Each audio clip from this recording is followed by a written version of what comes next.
This video is going to be a montage over the next few days. I'm just about to take a shorter jog to somewhere interesting, but that's not going to be what this video is all about. I'm just going to bring you guys along for a few days to hang out on my homestead. There's some vertebrae right here.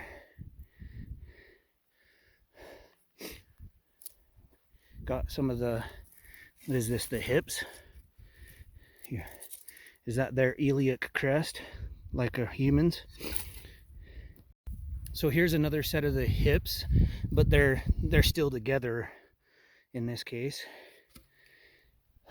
And there's a mandible here, large part. This is probably lower jaw and spine. Look how cool that looks. It's all together. There's the sacrum. Score! I haven't seen one of these yet. I woke up this morning and realized I forgot to pay my phone bill. I knew it was coming, I just spaced it, but I'll have to run to town to get it turned on. But we're not going to do that today.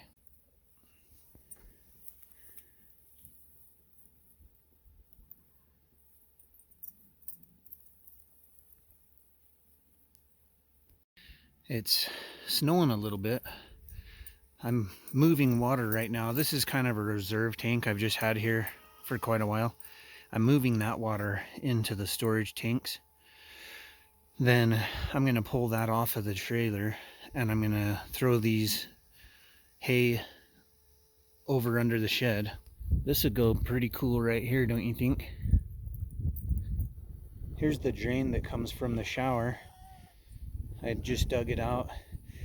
At the top end here I put plastic down just to encourage the gray water from the shower to run down as far as possible.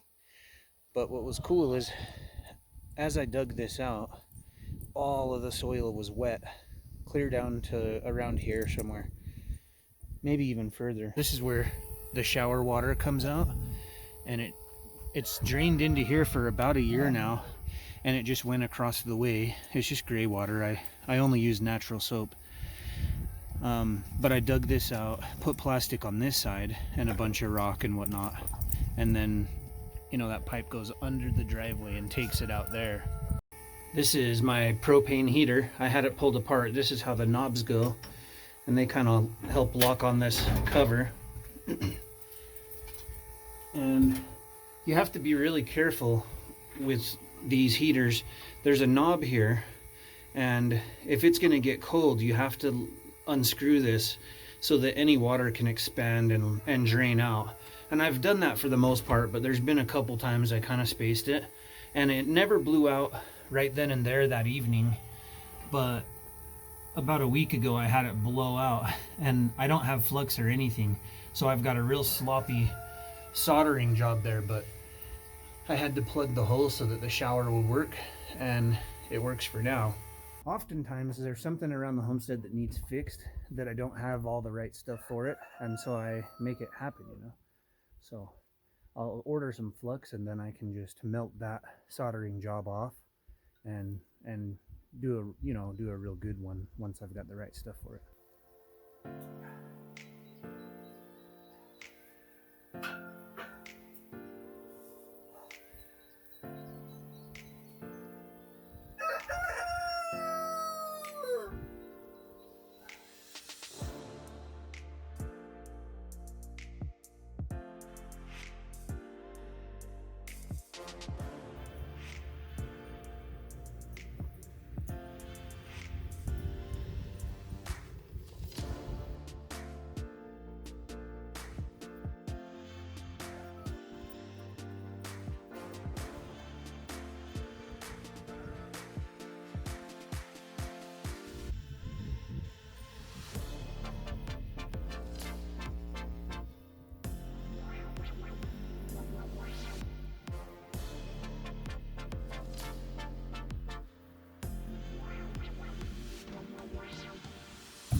I've shown you guys a little bit about how I prep and shop for off the grid, but I thought maybe today we could get a little more detailed.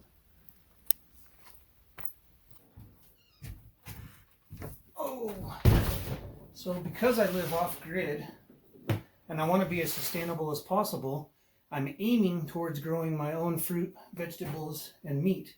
And so that's mostly what I eat. So this chest is just meat. So this is 6 servings of hamburger at 8 ounces a piece. We've got 24 servings of 80% lean hamburger. So there's another 25 servings at 8 ounces at least. A lot of those will be 10 ounces. 6 more servings, and then another 6 servings. So we have 49, 59, 61 servings of meat. As I grow my homestead, I'll be growing, right now all winter long I have a hoop house full of, arugula and different lettuces and stuff.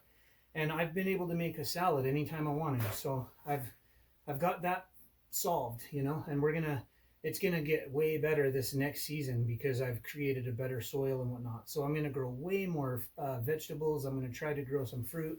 A guy commented and said, hey, why don't you graft some fruit trees into your junipers and see what happens? And I think I'll do a little research, but that sounds like a pretty good idea as long as they get enough water.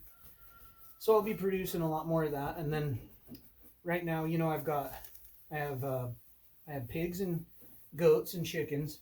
My chickens produce so many eggs. I've got 6 dozen here, and every time someone stops by I give them a couple dozen. So, and these are all fresh, 6 dozen eggs. They're beautiful, by the way. If you look at this big one, that's probably at least a double yolk, but I'm going to show you. So this is just how they come, I'll go out there and whatever they laid, I'll box them up, and they're nice colors. They're just pretty good egg. The eggs that you find in the store are usually a couple weeks old by the time you grab them. So there's the eggs, and then the meat from the goats and the pigs. I've got 2 piglets and 2 kids, goats, that when they're ready, I'll harvest them, and then that go around, I won't be buying the meat. It'll be, what I paid on feed and whatnot, which is way better than, it costs less money. It costs less money to buy or to grow my own meat, and it's better meat. And I'll get better at it as time goes on. I'll have the animals grazing out there soon enough instead of having to feed them hay and whatever, because I can put down quite a bit of electric line and just let them feed. And there's actually a lot out there to feed on. They don't eat nearly as much as a cow, so it doesn't take as much space to do that. So the first go with the 2 piglets and the 2 kids, I should average at least 100 or at least 200 pounds of meat, and that's huge. I don't need to pay a mortgage because I paid cash for my land, and everything's paid for. And then food is your next most expensive bill, and so if you can produce most of your own, you're saving a ton of money there and creating wealth.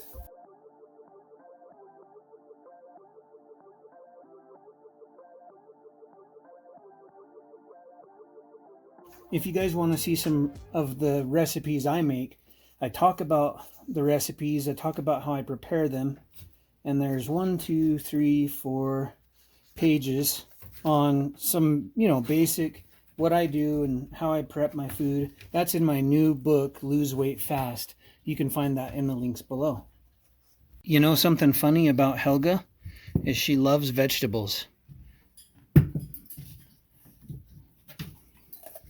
Is that yummy? Good girl. We'll take some out to the animals, and then we'll take them some more a little later. You guys want a treat? The goats don't really like these that much, but we'll throw one over there just so you can see. They don't. I would think maybe Magdalene would eat on it the most, but sometimes they'll just leave it. Mostly probably, they don't have upper teeth. Is that any good? In addition to the groceries I've shown you, I also have salsa, ketchup, ranch dressing, mustard. I forgot to get hamburger buns, but I do have a few hamburger buns and tortillas. That's about all I eat. And we can fill it up.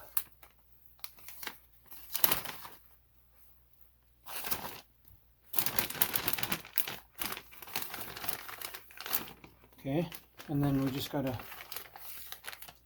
you gotta lay it in there so that it's centered. And if it's not just right, it won't vacuum seal.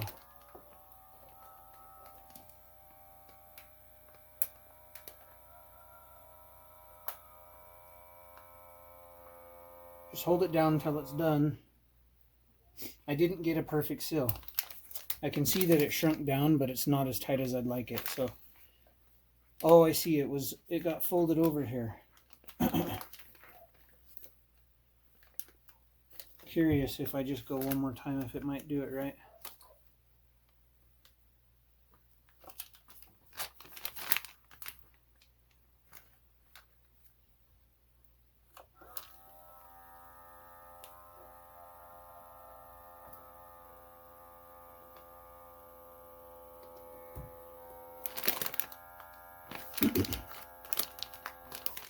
Yeah, it's not so good.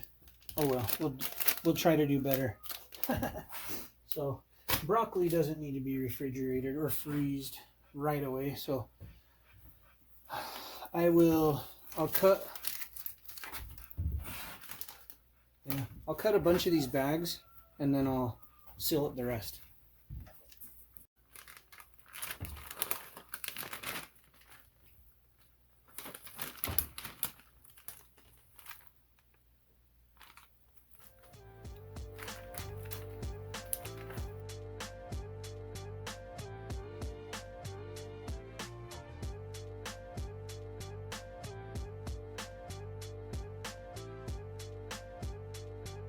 I was able to get 15 broccoli, so I can have a serving of broccoli and a serving of potatoes every day, or a salad if I want. The fish already come pre-wrapped, so those are done, and then I pulled out the hamburger and then we'll do the pork chops. So there's 24 servings of hamburger. They're a pound a piece, but I'll thaw it out, make half of it, and then make half for another meal. Now we have 24 pork chops.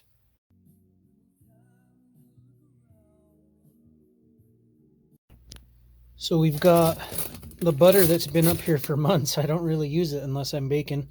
Cheese, and then, oh, these are the old pork chops. There's just 5 or 6 left. And then I got some goat milk here. Down in the corner is hamburger. Okay, and then this whole section here is all pork chops. And then this is all tilapia, and this is all vegetables. So we've got at least 60 8-ounce servings of meat, and then 15 servings of broccoli. And I've got plenty of potatoes to do 15 servings of broccoli. And there's enough to have a small apple or a banana once or twice a day for the month. It's going to be 79 tomorrow and the next day, which is pretty hot after not usually being above 60 or so. Finally got down about 6 inches of clay out here. I put down a few inches and soaked it down, and then it soaked that up, and I put down a few more inches, and then today when I came out, I saw some dog footprints through it, and I thought I could just step in there and kind of smooth them out, but I sunk so deep. I got clay all over the sides of my shoes, and it made me realize that it might be ready to hold water. So I just filled it up with maybe 15 gallons to see how long it holds, and if it does finally hold pretty good, then I'll continue to add water and build the clay up the sides. If you've seen any of my last videos the last week or so, I've had a really cool opportunity working with some other content creators. A lot of them have 400,000 followers and whatnot. A bunch of them are on Instagram and some on YouTube, and each of those people have created, they live a similar lifestyle, and then by living they get experience and they write a book or create a program just like I have. Some creators reached out to me and said, hey, do you want to add your book to our bundle? And there's 40 plus ebooks and programs, and if you bought every one of these books and programs individually, it'd be about $2,400. And for just a couple more days until the 27th, you can get all of them for $50, which is a huge discount. I had a couple comments like people are like, too good to be true, but it's really not. It's sincerely a bunch of high quality content creators, and it works because everybody's followers and subscribers added up makes it worthwhile for us to give a huge discount. We did it for 9 days. It's about to end, and then everything will go back to normal price. So if you're interested in that, check it out. The link is below. It's also on my website. And we'll see if we can't get that pond going in the next video. I'll see you guys next time.